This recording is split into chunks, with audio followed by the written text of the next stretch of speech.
اور ارتکاب فجور کیا۔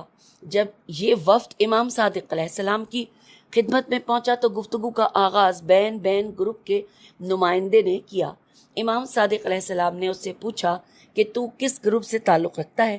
اس نے کہا میں غیر جانبدار اور انتشار ناپسند گروہ سے ہوں۔ آپ نے غصے سے اس کی طرف دیکھا اور فرمایا تیری انتشار ناپسندی کا دار و مدار صرف میری امامت کو تسلیم کرنے سے ہے؟ اس وقت تیری دیانت اور تیرا زہد کہاں تھا جب نہر کے کنارے تو کسی کی کنیز سے منہ کالا کر رہا تھا؟ وہ جلدی سے آپ کے قدموں پر گرا اور عرض کیا قبلہ اب بس اس سے آگے کچھ نہیں۔ آئیے سامعین آگے چلتے ہیں۔ کتاب بساتر یہاں پہ لکھا ہے بے سواد الف 13 میں صفوان ابن یحییٰ سے مروی ہے کہ ایک دن جعفر ابن محمد اشس اور میں اکٹھے ہو گئے۔ یہ جعفر محبان آل محمد سے تھا۔ میں نے پوچھا جعفر تیرا باپ تو دشمنان آل محمد صلی اللہ علیہ وآلہ وسلم سے تھا، تو کیسے اس طرف آ گیا؟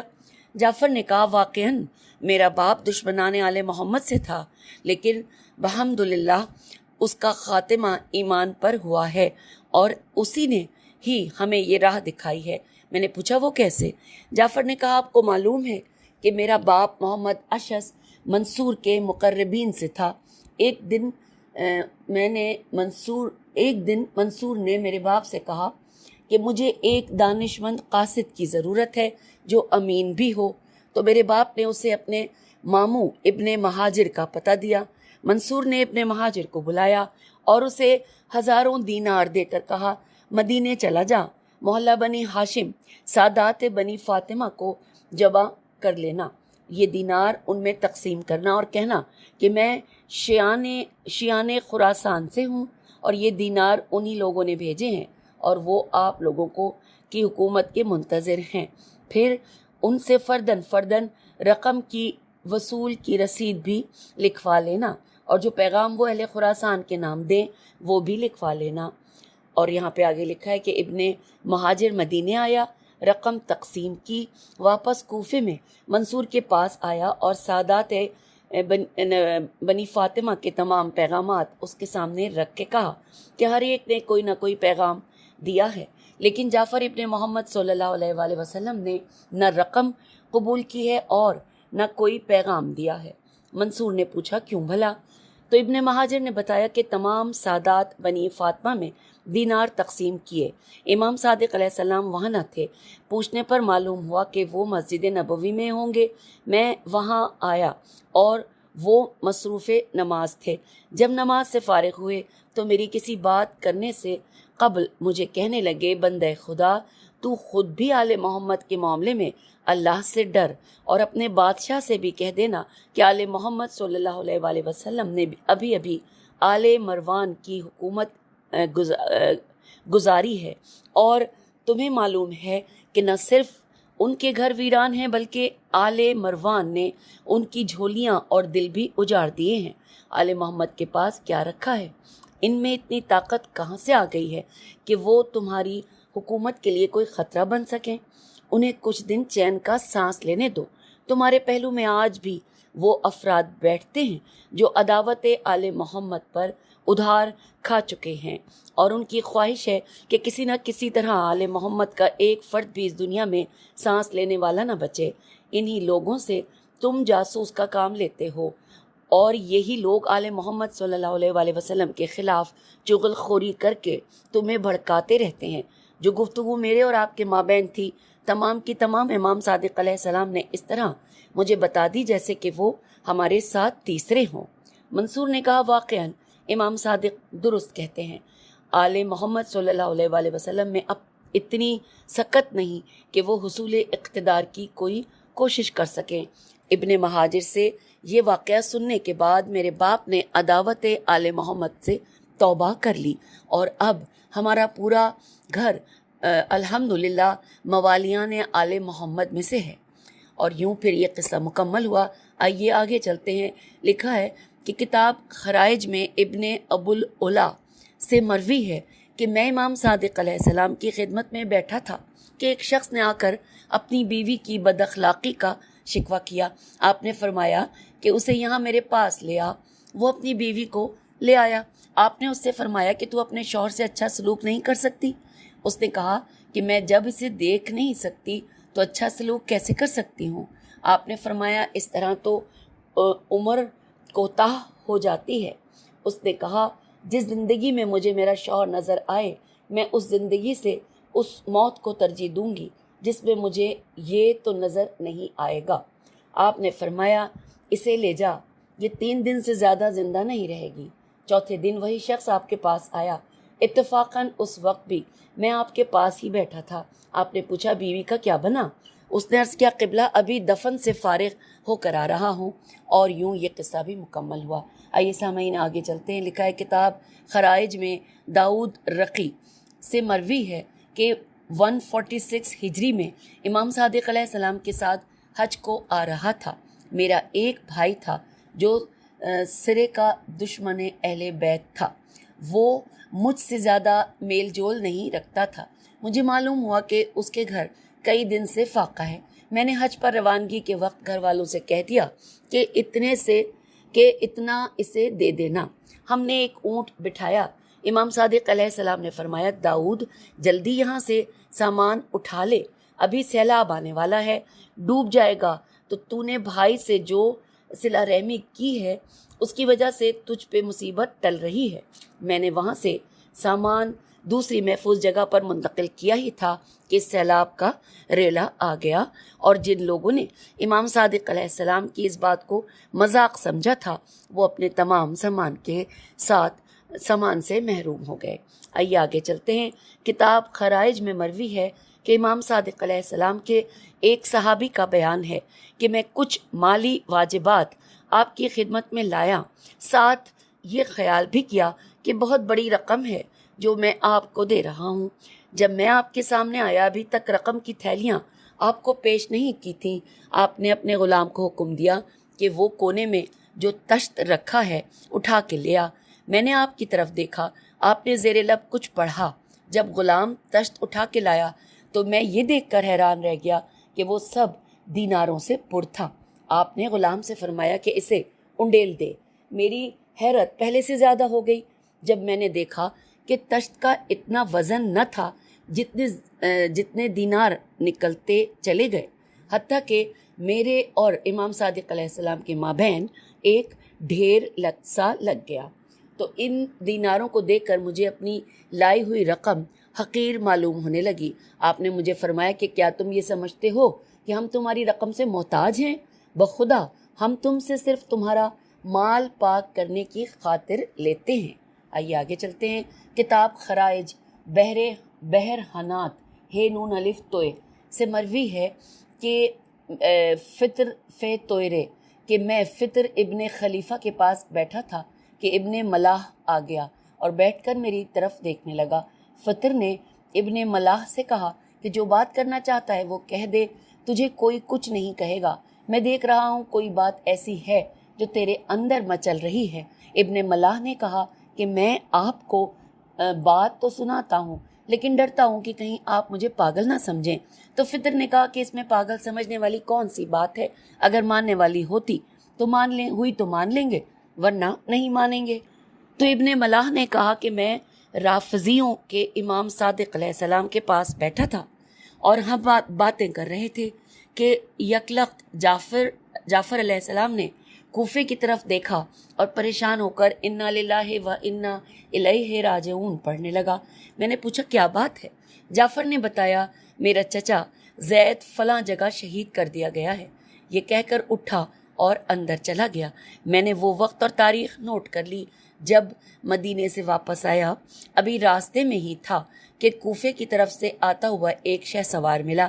میں نے اس سے کوفے کے حالات پوچھے. اس نے بتایا کہ زید ابن علی فلاں دن فلاں وقت شہید ہو گیا ہے، اور یہ وہی وقت تھا کہ جو جعفر علیہ السلام نے بتایا تھا. فطر نے کہا کہ اس میں حیرت کی کون سی بات ہے؟ ہم جعفر علیہ السلام کو مانیں یا نہ مانیں، یہ تو ہر شخص کو ماننا پڑتا ہے کہ جعفر علیہ السلام کے پاس علم بالکل وہی ہے کہ جو نبی اکرم صلی اللہ علیہ وسلم کے پاس یا علی علیہ السلام کے متعلق سننے میں آتا ہے۔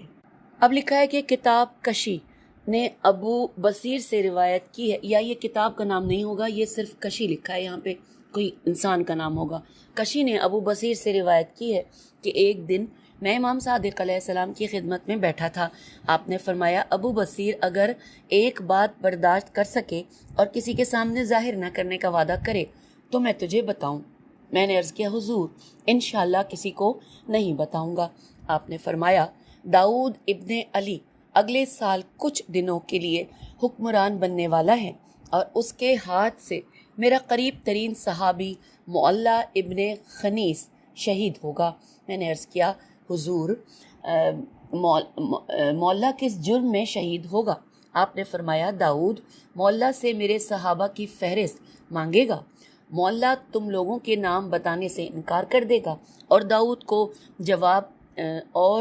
کو جواب دے گا کہ کیا تو مجھے قتل سے ڈرا رہا ہے؟ بخدا اگر اصحاب صادق میں سے کوئی صحابی میرے قدم تلے ہو اور تو مجھے پاؤں اٹھانے کے حکم دے تاکہ تو صحابی امام صادق علیہ السلام کو قتل کر سکے، تو جب تک میرا سر میرے جسم پر ہوگا اس وقت تک میں قدم تک بھی نہ اٹھاؤں گا۔ اور اس جواب پر برہم ہو کر داؤد اسے شہید کر دے گا۔ اور پھر لکھا ہے بخدا 1 سال بعد بالکل وہی ہوا، وہی واقعہ پیش آیا اور سب کچھ میری آنکھوں کے سامنے ہوا۔ آئیے آگے چلتے ہیں۔ لکھا ہے دلائل حمیری میں عبد الحمید ابن علا عین لام الف سے مروی ہے کہ محمد ابن عبداللہ میرا بڑا دوست تھا، منصور نے اسے گرفتار کر لیا اور اسے بڑی سخت جیل میں ڈال دیا۔ اگلے سال حج کے موقع پر یوم عرفات مکہ میں امام جعفر صادق علیہ السلام سے ملاقات ہوئی۔ انہوں نے پوچھا تیرے دوست کا کیا حال ہے؟ میں نے عرض کیا قبلہ ظالم کے پنجے میں ہے، دعا فرمائیں کہ اسے نجات مل جائے۔ آپ نے فرمایا کہ کیوں، بہت اداس ہے؟ میں نے عرض کیا میں بھی واقعاً اداس ہوں، لیکن اس کے کمسن بچے بہت پریشان ہیں اور وہ بے گناہ بھی ہے۔ تو آپ نے سر سوئے آسمان بلند کیا، پھر فرمایا مبارک ہو، منصور نے اسے چھوڑ دیا ہے۔ بعد میں جب محمد ابن عبداللہ سے ملاقات ہوئی تو میں نے اس سے پوچھا تو منصور نے تجھے کس دن چھوڑا تھا؟ تو اس نے بتایا کہ یوم عرفہ بعد العصر۔ تو یہ وہی وقت تھا کہ جب امام جعفر صادق علیہ السلام نے مجھے مبارکباد دی تھی۔ آئیے سامعین اگلے پیراگراف کی طرف چلتے ہیں۔ لکھا ہے کتاب کشف الغمہ میں ابو بصیر سے مروی ہے کہ کوفے میں میرا ایک پڑوسی تھا جو ہمیشہ حکومت کا طرفدار بنا رہتا تھا اور حلال و حرام مال جمع کرتا رہتا تھا۔ ہر وقت راگ رنگ اور شراب و شباب کی محفلیں جمی رہتی تھی۔ مجھے بڑی تکلیف ہوتی تھی۔ میں نے کئی مرتبہ اس سے اپیل کی وہ کم از کم حق پڑوس کا تو خیال رکھے۔ آخر تنگ آ کر ایک مرتبہ اس نے مجھ سے کہا تجھے معلوم ہے کہ میں کتنا گناہ گار ہوں، میرے گھر میں حلال کی ایک پائی بھی نہیں ہے، تم نیک لوگ ہو، تمہارا رہنما بھی نیک ہے، اگر تیرا امام مجھے نجات کی ضمانت دے دے تو پھر میں یہ سب کچھ چھوڑنے پر آمادہ ہو جاؤں گا۔ لکھا ہے اگلے سال حج سے فراغت کے بعد میں مدینہ آیا۔ آپ کے آگے زیارت کے بعد اپنے پڑوسی کے متعلق عرض کیا۔ آپ نے فرمایا اسے میرا سلام کہہ دینا اور کہنا کہ جعفر صادق کہہ رہا تھا کہ اگر تو یہ سب کچھ چھوڑ دے تو میں ضمانت لے لوں گا۔ میں واپس کوفہ آیا، پڑوسی ہونے کی وجہ سے وہ بھی میری ملاقات کو آیا۔ میں نے اسے امام صادق علیہ السلام کے سلام دیے اور ساتھ پیغام بھی دیا۔ اس نے کہا واقعاً تو سچ کہہ رہا ہے، میں نے قسم کھائی ہے۔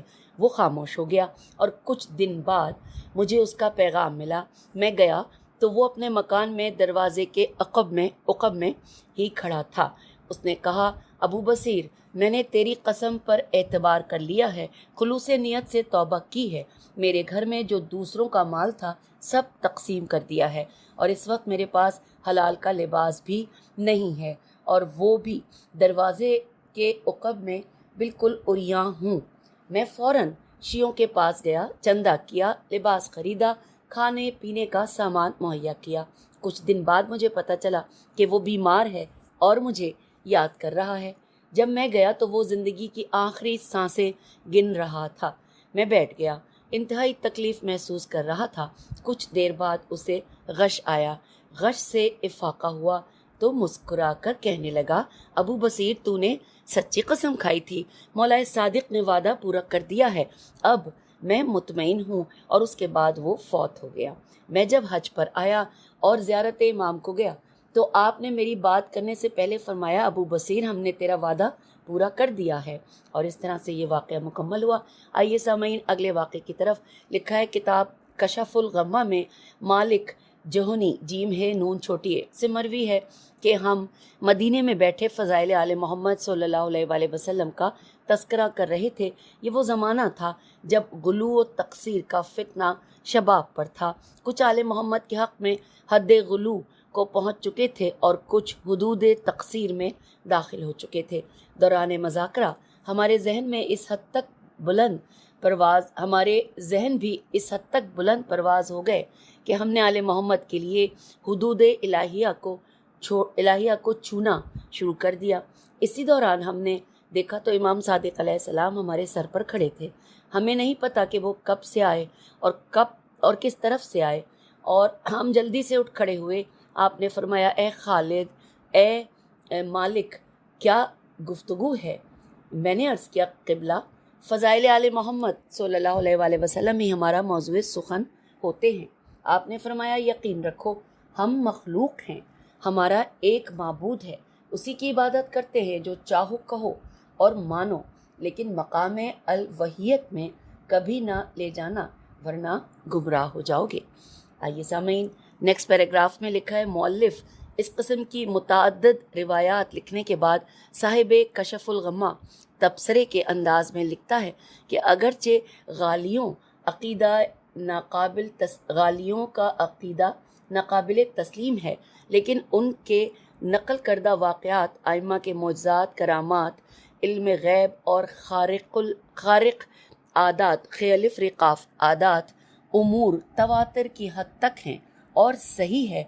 عقیدہ غلط غین لام الف گولتا اس کو سامنے رکھ کے ان واقعات اور روایات سے قطعاً انکار نہیں کیا جا سکتا۔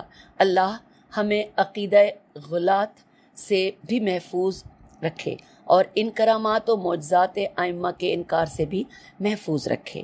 آئیے سامعین اگلے پیراگراف کو پڑھتے ہیں۔ لکھا ہے، امالی توسی میں خسان ابن صدیر سے مروی ہے کہ ایک رات میں نے عالم خواب میں نبی اکرم صلی اللہ علیہ وآلہ وسلم کو دیکھا۔ آپ کے سامنے رومال سے ڈھکا ہوا ایک تشت تھا۔ آپ نے رومال اٹھایا، میں نے دیکھا تشت میں تازہ کھجور تھے۔ آپ نے کھانا شروع کیا، میں قریب ہوا اور عرض کی، قبلہ مجھے بھی عنایت فرمائیں۔ آپ نے ایک ایک کر کے 8 دانے مجھے دیے، میں نے اور مانگے۔ آپ نے فرمایا، تیرے لیے اتنا ہی کافی ہے۔ دوسرے دن میں امام صادق علیہ السلام کے پاس آیا، بالکل اسی طرح کے رومال سے ڈھکا ایک تشت رکھا تھا جیسا میں نے عالم خواب میں حضور صلی اللہ علیہ وآلہ وسلم کے سامنے رکھا دیکھا تھا۔ امام صادق علیہ السلام نے میرے سامنے رومال ہٹایا اور میں یہ دیکھ کر حیران رہ گیا کہ دیسی کھجوریں تھیں اور جیسی حضور صلی اللہ علیہ وآلہ وسلم کے تشت میں تھیں بالکل ویسی ہی تھیں۔ آپ نے کھجوریں کھانا شروع کی، میں نے مانگی، آپ نے ایک ایک کر کے 8 دانے دیے اور میں نے اور سوال کیا تو آپ نے فرمایا کہ اگر میرے نانا رات کے وقت زیادہ دیتے تو میں بھی اضافہ کر دیتا۔ اور سامعین یوں یہاں پر یہ تمام ہم نے ٹاپکس پڑھ لیے اور اب ہم اگلے صفحے پر آ گئے ہیں، صفحہ 604، جہاں پہ مین ہیڈنگ ہے امریکیوں کی عراق میں آمد۔ آئیے یہ تفصیلات پڑھتے ہیں۔ لکھا ہے کہ مجالس مفید میں صدیر سے مروی ہے کہ ایک دن میں آپ کے پاس بیٹھا تھا، کوفے سے کچھ لوگ بھی بیٹھے تھے۔ آپ نے انہیں مخاطب کر کے فرمایا کہ حج ممنوع ہونے سے پہلے حج کر لو، اس وقت سے پہلے حج کر لو کہ جب صحرا میں جانے پر پابندی لگ جائے، نخل اور دریاؤں کے مابین سرزمین عراق کی مسجد گرائے جانے سے پہلے حج کر لو۔ مقام زورا زیواو رے الف حمزہ کہ اس درخت کھجور کے کٹنے سے پہلے حج کر لو جس سے جناب مریم کو ولادت عیسیٰ کے بعد بے موسم کھجوریں ملی تھیں۔ یہ وہ وقت ہوگا کہ جب حج پر پابندی لگ جائے گی، درختوں پر پھل نہیں لگیں گے، نرخوں میں گرانی کی وجہ سے قتل عام ہوگا، ہر طرف قحط ہوگا، حکمران ظالم ہوں گے، ایک طرف مصائب ہوں گے اور دوسری طرف بغاوتیں ہوں گی، بھوک ہوگی اور فتنے ہوں گے، تو اے اہل عراق، جب خراسان کی طرف سے جھنڈے آئیں گے تم پر بڑا برا وقت ہوگا۔ اے اہل رے، جب ترک حملہ کریں گے تو تمہاری تباہی ہوگی، اور اے اہل عراق، جب اہل رے کا حملہ ہوگا تو تم ذلیل ہو جاؤ گے، اور اے اہل عراق، شت العرب تمہیں لے ڈوبے گا، شین توئے الف لام عین رے بے، شت العرب تمہیں لے ڈوبے گی۔ میں نے عرض کیا حضور یہ کون لوگ ہوں گے؟ آپ نے فرمایا صدیر، ان کے کان چوہوں کی طرح نوکیلے ہوں گے، ان کی وردیاں زرد ہوں گی، لوہے میں ڈھکے ہوئے ہوں گے، اور ان کی زبان جنوں جیسی ہوگی، آنکھیں چھوٹی ہوں گی، سب بے ہوش ہوں گے۔ ان کے شر سے اللہ کی پناہ مانگتا ہوں، ان لوگوں کے ہاتھوں وہ بے گناہ قتل ہو گئے جن کا قتل ہمارے قائم کے ظہور کا سبب بنے گا۔ آئیے آگے چلتے ہیں۔ لکھا ہے کتاب بہار میں مامون مکی سے مروی ہے کہ میں امام صادق علیہ السلام کے حضور بیٹھا تھا کہ خراسان سے ایک شیعہ آیا۔ سلام و دعا کے بعد اس نے عرض کیا قبلہ، آپ کب تک نرم پالیسی اختیار کیے رہیں گے؟ حق آپ کا ہے، قابض دوسرے ہیں، کم از کم خراسان میں 1,00,000 شیعہ کو تو میں جانتا ہوں جو آپ کے قدموں میں اپنا سر کٹوانے پر تیار ہیں۔ آپ نے فرمایا خراسانی، اللہ آپ کو جزائے خیر دے۔ خراسانی نے 2-3 مرتبہ پھر اصرار کیا، بالآخر آپ نے کنیز کو تندور جلانے کا حکم دیا۔ جب تندور جل گیا اس وقت آپ نے فرمایا خراسانی اس تندور میں کود جا۔ خراسانی نے ہاتھ جوڑ کر عرض کیا قبلہ، آپ کو اپنی حد کا واسطہ مجھے اس حکم سے معاف فرمائیں۔ آپ نے فرمایا تجھے معاف کر دیا۔ اسی اثنا میں ہارون مکی جوتے ہاتھ میں لیے آپ کی خدمت میں آ رہا تھا۔ آپ نے ہارون سے فرمایا ہارون جوتے رکھ دے اور اس تندور میں کود جا۔ ہارون نے انتہائی اطمینان سے جوتے رکھے اور تندور میں کود گیا۔ آپ خراسانی سے محوی گفتگو ہو گئے۔ کافی دیر بعد خراسانی نے از خود عرض کیا کہ قبلہ وہ ہارون تو جل کر کوئلہ ہو گیا ہوگا۔ تو آپ نے فرمایا ہارون کو نکالیں۔ جب ہم تینوں تندور پر آئے دیکھا تو ہارون بیٹھا انگاروں سے کھیل رہا تھا۔ خراسانی کا حیرت سے منہ کھل گیا۔ امام صادق علیہ السلام نے پوچھا خراسانی اب بتا خراسان میں اس جیسے کتنے شیعہ ہیں؟ خراسانی نے عرض کیا قبلہ ایسا تو ایک بھی نہیں۔ تو آپ نے فرمایا کہ ہمیں ایسے شیعوں کی ضرورت ہے اور ایسے شیعہ جب ملیں گے اس وقت کا بھی ہمیں علم ہے۔ اور یوں یہ قصہ مکمل ہوا۔ پھر چلتے ہیں اگلے پیراگراف کی جانب۔ لکھا ہے کتاب بہار میں امام صادق علیہ السلام کے غلام مقتب میم عین تے بے یا مقصب میم قاف سین بے، وہ ایک جیسا ہے لکھا ہوا، اس سے مروی ہے کہ امام صادق علیہ السلام کے پاس کافی لوگ بیٹھے تھے۔ دق الباب ہوا، میں دروازے پر گیا، دیکھا تو جناب زید تھے۔ میں نے آ کر آپ کو اطلاع دی۔ آپ نے اپنے صحابہ سے فرمایا کہ تم اس کمرے میں چلے جاؤ، دروازہ بند کر لو اور اس طرح بیٹھ جاؤ کہ زید چچا کو تمہاری موجودگی کا علم نہ ہو، اور پھر مجھے فرمایا کہ چچا کو لے آؤ۔ میں نے انہیں اندر بلایا، آپ اٹھے، تعظیم کے لیے اپنے پاس بٹھایا، مجھے وہاں سے چلے جانے کا حکم دیا، اور کچھ دیر تک تو آہستہ آہستہ باتیں ہوتی رہیں، اور پھر جناب زید کی آواز بلند ہو گئی۔ انہوں نے کہا اے جعفر علیہ السلام، یا اپنا ہاتھ بڑھا تاکہ میں آپ کی بیعت کر لوں، اور یا یہ میرا ہاتھ آپ میری بیعت کر لیں، اور یا یہ میرا ہاتھ ہے آپ میری بیعت کر لیں۔ اب میں ان دو میں سے کسی ایک کے علاوہ کسی بات پر راضی نہ ہوں گا۔ آپ نے فرمایا چچا اللہ آپ پر رحم کرے، اللہ آپ کو معاف کرے۔ زید نے کہا باقی باتیں بعد میں ہوں گی، اب میں جا رہا ہوں، صبح آؤں گا، آپ سوچ لیں اور دو میں سے ایک چن لیں۔ آپ نے فرمایا چچا اللہ آپ پر رحم کرے، اللہ آپ کو معاف فرمائے۔ زید اٹھ کر چلا گیا۔ جو لوگ اندر بیٹھے تھے باہر آئے اور جناب زید کے سلسلے میں اہانت آمیز گفتگو کرنے لگے۔ امام صادق علیہ السلام نے فرمایا ایسی بات مت کرو، میں جانتا ہوں اگر تمہارے چچا کامیاب ہو جاتے تو یقیناً وہ کسی قسم کی خیانت نہ کرتے، وہ دل کے صاف ہیں، لیکن وہ کامیاب نہیں ہوں گے۔ رات کو ہم سو گئے، ابھی تک امام صادق علیہ السلام تہجد کے لیے نہیں اٹھے تھے کہ دق الباب ہوا۔ میں دروازے پر گیا، دیکھا تو جناب زید زار و قطار ہو رہے تھے۔ میں نے امام صادق علیہ السلام کو بتایا، آپ اٹھے اور حکم دیا کہ انہیں اندر لے آؤ۔ وہ جناب زید کو اندر لے آیا، وہ چیخیں مار مار کر رونے لگے۔ امام صادق علیہ السلام نے تسلی دیتے ہوئے پوچھا، کیا بات ہے؟ تو جناب زید نے کہا، کیا بات ہے، آپ ناراض ہیں؟ جب تک آپ راضی نہیں ہوں گے اس وقت تک میں نہ ہوں گا۔ تو امام صادق علیہ السلام نے فرمایا کہ میں نے کب آپ سے کہا ہے کہ میں ناراض ہوں؟ تو جناب زید نے کہا، ابھی میں سو رہا تھا، عالم خواب میں حضور صلی اللہ علیہ وآلہ وسلم، حضرت علی علیہ السلام، امام حسن اور امام حسین علیہم السلام اور جناب سیدہ سلام اللہ علیہ کو دیکھا ہے۔ سب نے آ کر کہا ہے کہ تجھے جعفر علیہ السلام سے بیعت مانگنے کی جرت کیسے ہوئی؟ تو نے اسے ناراض کر دیا ہے۔ ہم بھی اس وقت تک راضی نہیں ہوں گے جب تک جعفر راضی نہیں ہوگا، اور آپ مجھے معاف فرما دیں۔ تو آپ نے فرمایا کہ چچا میں راضی ہوں، آپ کا انجام مجھے نظر آ رہا ہے، شہادت کے بعد آپ کے جسم کو سولی پر لٹکایا جائے گا۔ تو جناب زید نے امام صادق علیہ السلام کو وصیت کی اور رخصت ہو گئے۔ سامعین، یہاں پر کتاب کے صفحہ 606 پر ہم آپ سے اجازت چاہتے ہیں، اور انشاءاللہ اگلی نشست میں ہم پڑھیں گے۔ عنوان ہے ہرن سے باتیں۔ اجازت دیجیے، خدا حافظ، فی امان اللہ۔